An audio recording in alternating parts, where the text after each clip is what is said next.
Hey guys, Infidel1258 here. Today we're going to talk about Splinterforge, but we're also going to talk broadly about how much time this game, the Splinterlands ecosystem, takes from us. Because frankly, it's taking more time than ever. But at the same time, I really believe that the entertainment has been ratcheted up. Whether it's during the rank battles or the guild brawls, or that my assets in this game are being used in games like Splinterforge, or eventually whether it's GLG or Tower Defense or wherever else, it's as if they're just increasing and increasing both the joy and the opportunity to earn through the time and attention.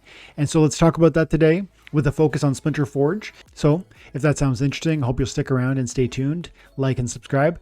And so we're halfway to the free plot of land. If you want to be entered into that raffle, then either support the channel financially through a one-time super chat, support the channel on a monthly basis through the community tab, or leave comments that turn into videos, and those people will be given raffle tickets also.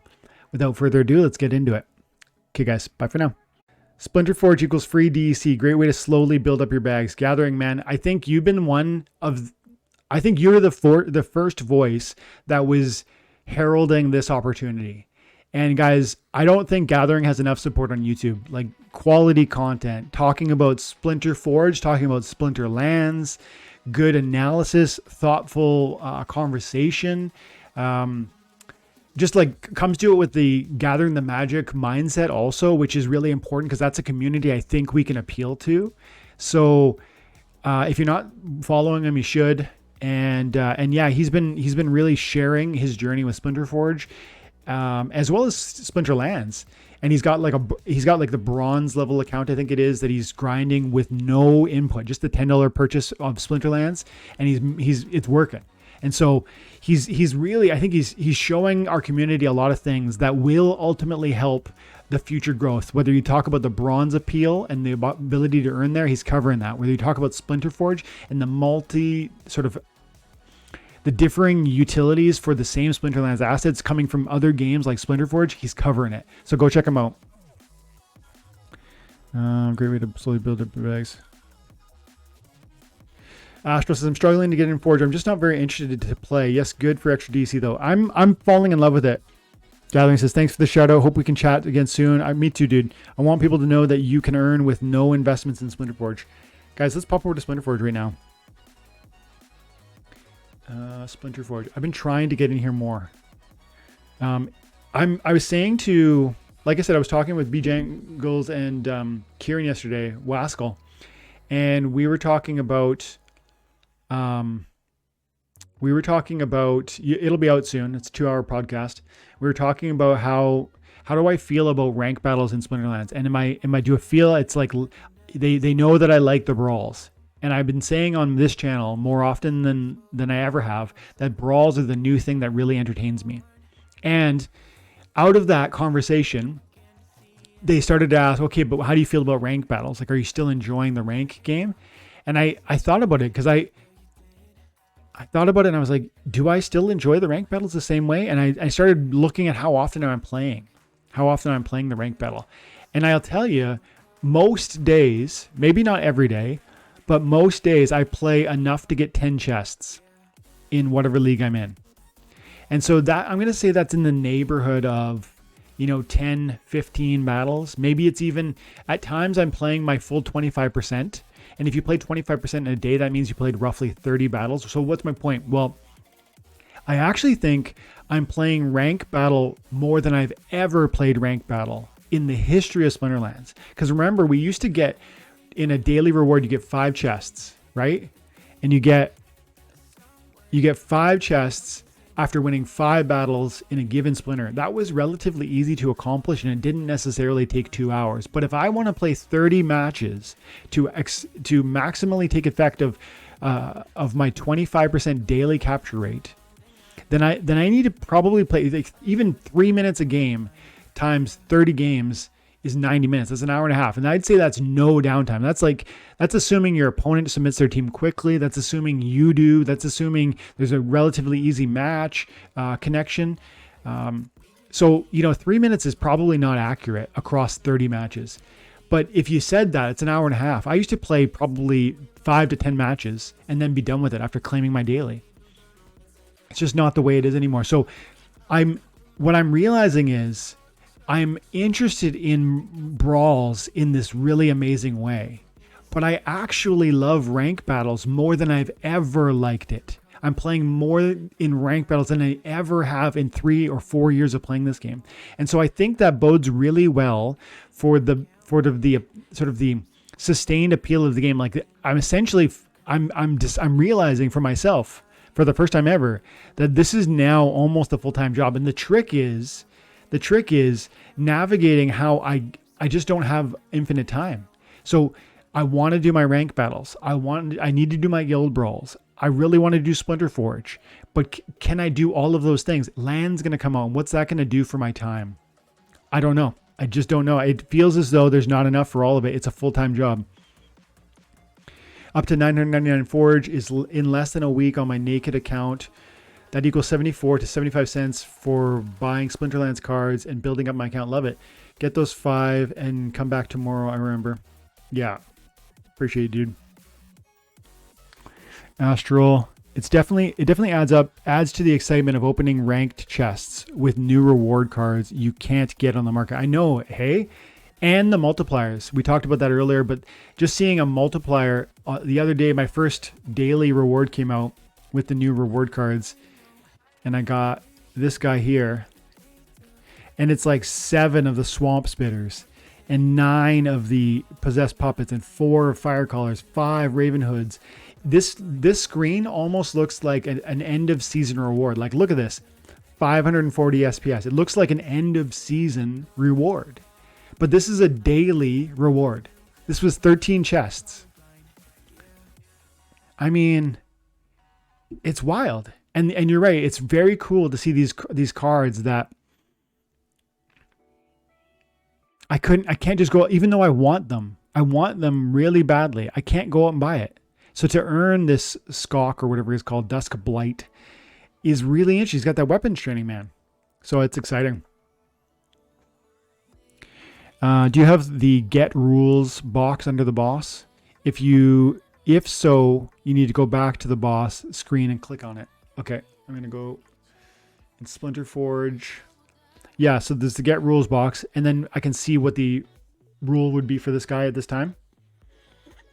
It feels as though I would be able to get maximum advantage out of, say, like a higher one, because I assume fewer competitors are able to kind of handle like the max level monster.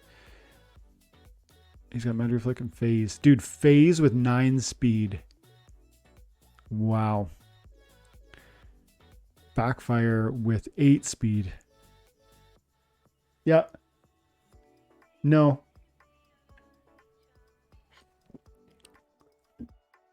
On the floor, baby. Sorry, guys. Kiddo's asking questions. If I click get rules, I get invalid parameters refresh page. Yeah. I'm going to play a battle here. Let's see. Okay, so, and I was told that my summoner level does not matter. So you can like rent, like this creates interesting use cases for even lower level cards. Like a level 1 kitty is relatively slept on from the rental market. I rented one today for 100 DEC, but if you look at like the max level rentals for kitty, it's really, really, really expensive. 3,000 DEC, I bet. Legendary. So kitty, max level kitty, 3,000 DEC a day. And there's only 2 of them. But if you go to level 1, you can get a kitty for, well, 200 DEC, but I rented one earlier for 100. And so my point is, with games like Splinterforge, which is fun in its own way and has a cool reward mechanic, and it can translate to profits that you take advantage of in Splinterlands, and double dip on cards that you're already owning or that you're renting anyways. It's interesting to see what you're able to do. And then because of different game mechanics, like certain cards go farther. Like that kitty is going to help me. Is that the kitty right there? It's hard to say, but I don't see the kitty, so that must be the kitty. Broken image there. What about if we just went like double speed? Oh, no, see, that's not.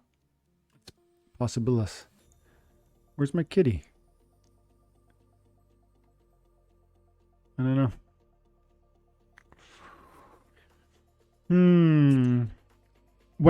The way I've been playing this game when I'm playing it is I'm recognizing that you got to focus on like maximum damage output. I've seen people do well with like a sustain model in Splinterforge. Like you just keep your team alive, and through that process you're going to maximize how much damage you're doing because you're alive longer. But my experience has been just being a glass cannon seems to have been the most effective approach. So I like searching for 1.5 damage first and foremost. I only have 30 some mana left. I like having armor. I like having shield. I like having more. I like having a full team, 7 monsters. I really do not like having a less than full team. It strikes me as like a real problem. I think you're ultimately just too vulnerable. You need to have more monsters on the field so that you can kick out more damage. Are you just gonna get deleted? See, it might be worth it though. Oh. I got 5 more.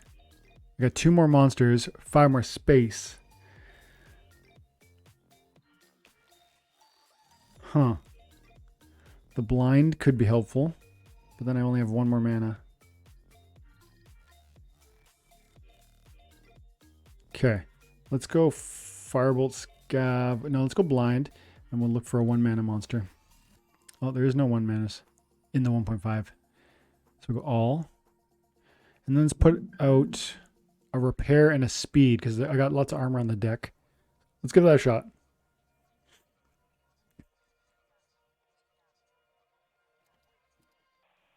Everyone rents level 1 Kitty and Valnamore. Yeah.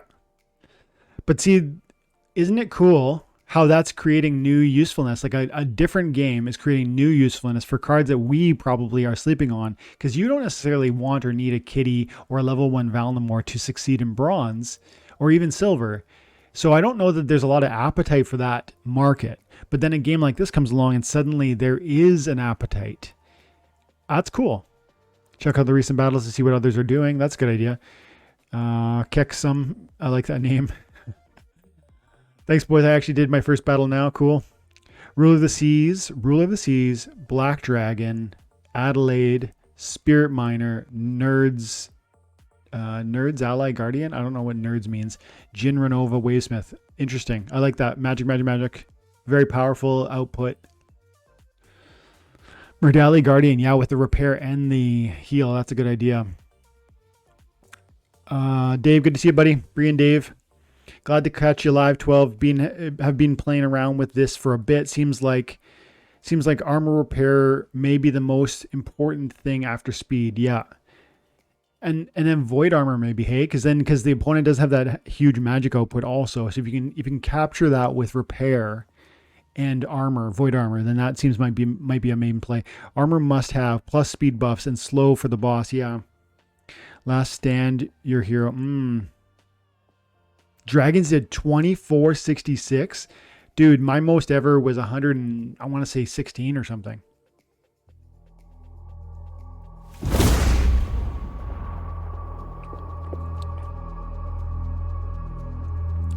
I think we need to see some improvements on some of the interactions. Like it feels a bit basic, like quite a bit basic. We could tidy that up, make it look a little cleaner, make it a bit more. Oh wow, right off the gate, the repair. And see, look, my Rooney died. Did he not get a self-res? Is that just a UI problem, or did he get the self-res, the rebirth? I think he did fully die, which is either a problem with the game or rebirth just doesn't work in Splinterforge.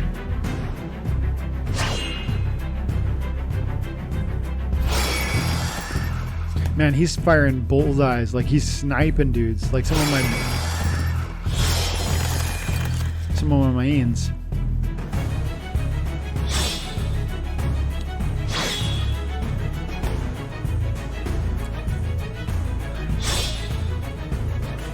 For the damage output that it equals, the Cobalt Miner, it makes a lot of sense to get the 2 mana with the 1.5 modifier. So if you bring a melee buff, it becomes 5, and I guess 8 for 2 mana damage output. So I think I would try and roll a fire team if I was going to go again. Probably Yasik and Kitty, because I want that speed. That was only 31 damage. I could definitely do better than that. That was not the play, guys. Yasik is a good one to use than Magic, yeah. It's all about the use of your hero to max damage output. Yeah, I haven't really messed with the hero upgrades. I bought like a couple chests or something. I think I got some boots or something. Yasik is great for +2 speed. Yeah, and I have a Kitty. I don't know why it wasn't showing there. I'm going to try that one more time. Battle. See. Oh, there he is. Let's go Kitty. And then let's go. Tempted to do this. But I'm also tempted to do this and go melee. What would that do? How good? How interesting? Let's have a peek at that. Let's focus in on melee damage, attack. Even some of the look at this.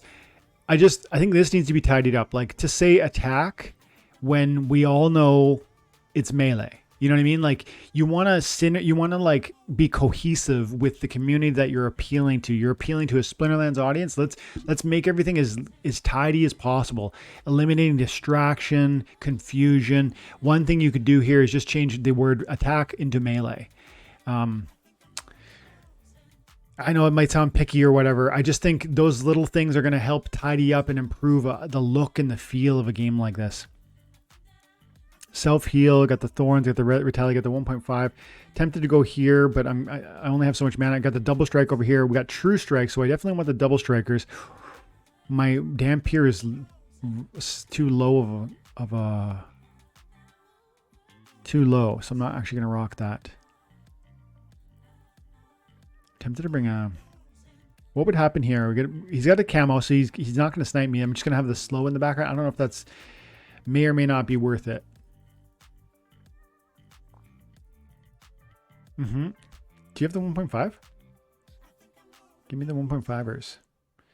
Tempted.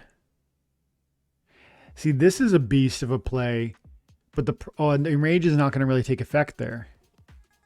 I want something. See, my Rooney Rebirth didn't seem to even work. This could be interesting, but he already has enrage. Did I not bring Hydra? I did bring Hydra.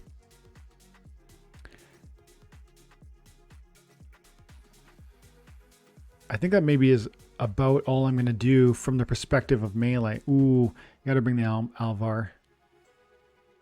Forgotten one with the retaliate, maybe? Demoralize could be interesting. I only have 5 more. Let's pull back on the Alvar. Let's bring out this, because that's really going to work well with Enrage. And he has the armor too. And then let's go get rid of the 1 point. Let's go all types. And I've only got 5 more mana. I can do 3 monsters theoretically. So let's look at some small ones. I already got you. Halfling. That works on his melee damage output, I think. I'm going to go that. And then all. Let's bring a repair. We did bring some armor. And then let's bring a slow. So I've got a good amount of speed output. I can't believe you say somebody did 2,600 damage. I did 30. But I do feel as though his shots were quite precise. He just sniped a few of my low guys. Like last time he sniped my flame monkey right out the gate. I have a lot of little nerds. If they are allowed, like if for instance, if he's allowed to get a shot off, it'll help me with the melee. I know it doesn't nerf everything, I don't think. If I see some retaliates, I got a nice double strike. I bet we do at least 90 damage this time. I use Kitty Chancius, triple inspire. Ooh, Kitty Chancius, triple inspire with Archimist Silver Shield Assassin. You get the Double strike. You got some heals and repair. Did you see the BC Business Magazine this month? They specifically say Hive blockchain is one of the best investments in BC. Cool. That's really cool. I didn't see that. Double inspire, heal, and repair. Great for bronze, silver boss fights. Agree with that. If the naming of UX is easy and uses the same terms as the SL Splinterlands, more people will be happy and try to get hooked. Yeah, I think so. Amazon's supposed to be getting into NFT gaming sphere too, apparently. I wonder what that would look like. I'm definitely interested in that idea. I don't know what that would look like, but I'm, you know, if a big fish like that comes along, I think it's can't help but be a game changer. You know what I mean? If it's truly NFT and if it's actually utility, it's not just garbage. Because we've seen NFTs that are sometimes just absolute trash. They don't do anything. They're just an appearance. For me, utility is key. The thing, if I have utility, I'm going to enjoy that. Yeah, Eli, I've noticed that Tails has been covering Splinterforge more often. Gathering started it, for sure. I mean, he didn't start it, but Gathering has been part of the first voices to address this. Yeah. Gathering. Tails does do a great job. Tails does a great job on everything. Tails is an amazing content creator for this space. My Halfling Alchemist still kicking it. How is that thing still alive? I also would love to see a running total of how much damage output I've got here. Right? Like, I only did 40 damage. Are you kidding me? Wow. I must have... How is that even possible? Did he have shield or something? He did have... Okay, he had shield, so my melee was being nerfed. He had retaliate, so he's probably just retaliating against some of my melee attacks. Let's go battle again. And because I'm going to think through magic first and foremost.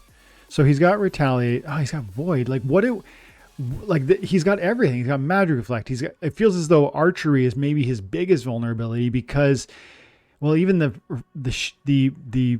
he can't retaliate on my archery. He does have shield. So it's going to cut my archery in half, but shield is going to cut my melee in half. Void is going to cut my magic in half. So he's protected at every level. Plus, if I use magic, he's going to magic reflect me. If I use melee, he's going to retaliate me. So I think archery is like the one point of his greatest vulnerability. Yes, he's going to archery reflect me, but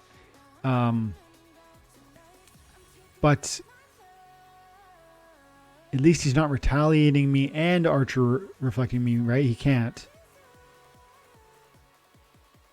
And magic, he is reflecting and I guess magic is just as powerful. Okay. One more shot. Let's give this a shot.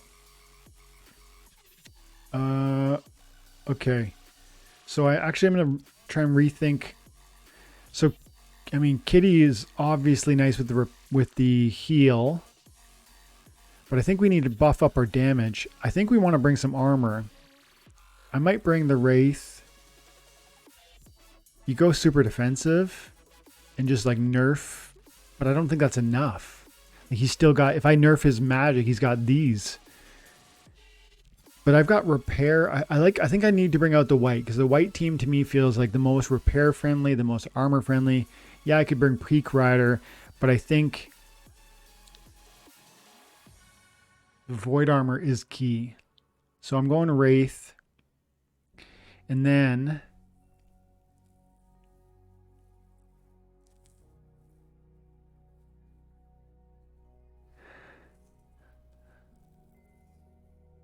Archmage Arius for the damage output.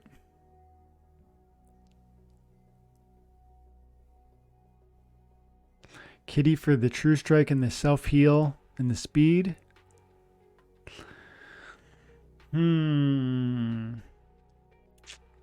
I think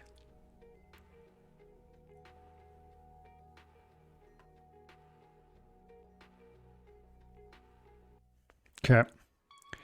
And then let's go 1.5. I want armor. I want things with armor. I didn't bring Kitty. I gotta be worried about missing. I think I gotta bring Kitty. Because my Wraith doesn't give me any speed, so I think I need to bring Kitty or I'm gonna be missing. I want to bring armor. I want to bring armor. I want to bring armor. But I'm quickly using up my mana, so I need to also use some of these lower mana monsters, even if they don't have armor. And I only have 3 more spots and 5 more mana. That's not gonna work. I gotta get rid of some of these. Probably. Yes, shield and retaliate. That's what I'm forgetting that. Shield and retaliate. I think we gotta get rid of dragon. Ooh, yeah, yeah, he's got shield and retaliate. So let's go archery. Did I bring out? Okay, got to bring the lone boatman for the repair. And then I want to bring out the other magic. There's a, yeah, my other magic repair. The dragon team. It's not 1.5 damage. That's okay. All. Ooh. Repair. Yeah, let's bring out like triple repair.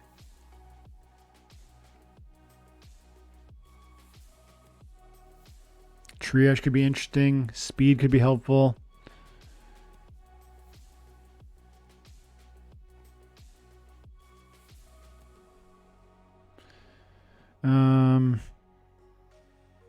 Armor Smith is doing damage. He's got a repair. He's going to get an armor with a void. Now I've only got 6 monsters. I think we need to maybe lose Buddy and bring out more meat. Like, for instance, Pellicor Conjurer for 8 more hit points with a Divine Shield. A Triage over here makes a lot of sense. I already brought him. Affliction could be... Oh, it's not relevant. Slow could be interesting. Speed. Yeah, you know what? We're going to put out the Triage. This has got more sustain, right? I got a Triage. I got a Triage. I got a repair. I've got a good amount of tank, like, hit points. These guys are vulnerable, but they do have armor. So unless they get double striked in the first turn or in any given turn, I think they have more sustainability. This will be the last match, and I want to fight in this. And then I want to talk about a couple more things. I want to spend a half an hour talking about the reward cards, because I haven't done that yet, guys. I did it before they were edited, nerfed. Let's talk about reward cards after this. Amen said, try Immortalis, Magic Reflect won't matter. That's true, hey? That's true. If I brought Immortalis, the Magic Reflect wouldn't so much matter, and I could go focus in on magic. Kitty Llama, ooh, Ooze, Time Mage, Slow, Brownie, Speed, Half Lingerie Alchemist, I think is what you wrote there. Yeah, Halfling Alchemist, that's funny. Dwayne, your hero has no business up there. That's funny. That's true. You're right, hey? That's so true. Where is that 15 mana dragon? Yeah, the Agor Longtail, Bree and Dave. Soulbound cards do show up in Splinterforge. Oh, cool. If you run Deathblow monsters, they do some crazy... Oh, Matthew. Great idea. Deathblow.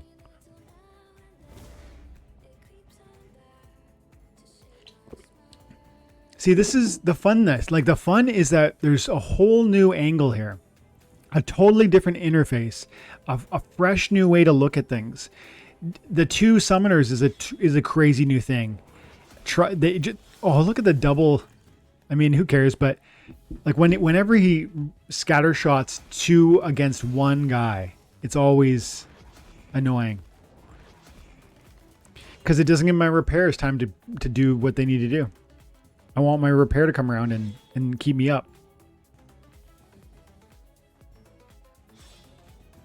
And another thing I've noticed is like right there, Armorsmith took 7 damage and didn't die because he had 1 armor and they didn't show that. So there's something like we need all of the images need to be there. Look, he just died and he had armor theoretically. Now I guess he didn't, but that was a problem with the pictorial representation of what my team, the abilities of my team.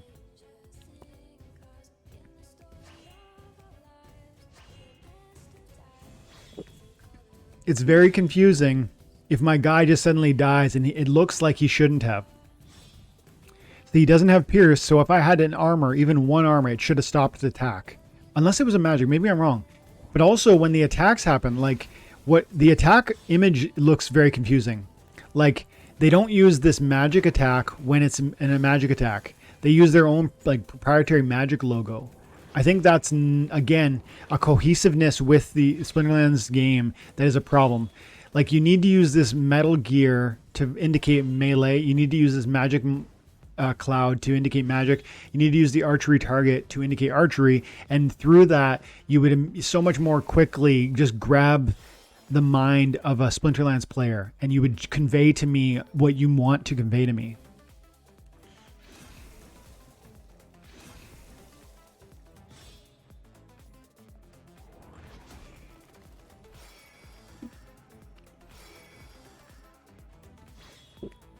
How are we doing? See, and I mentioned it earlier, but I want to see a running total at the top. I've done 30 damage. I've done 40 damage, whatever it is.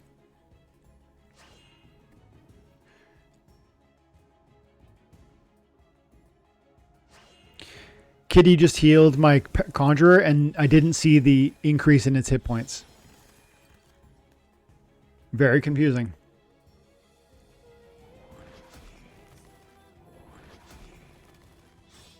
I know, and it does show you over here like what's happening. So-and-so repaired so-and-so, etc. But we need to see, it needs to be clearer in a pictorial form.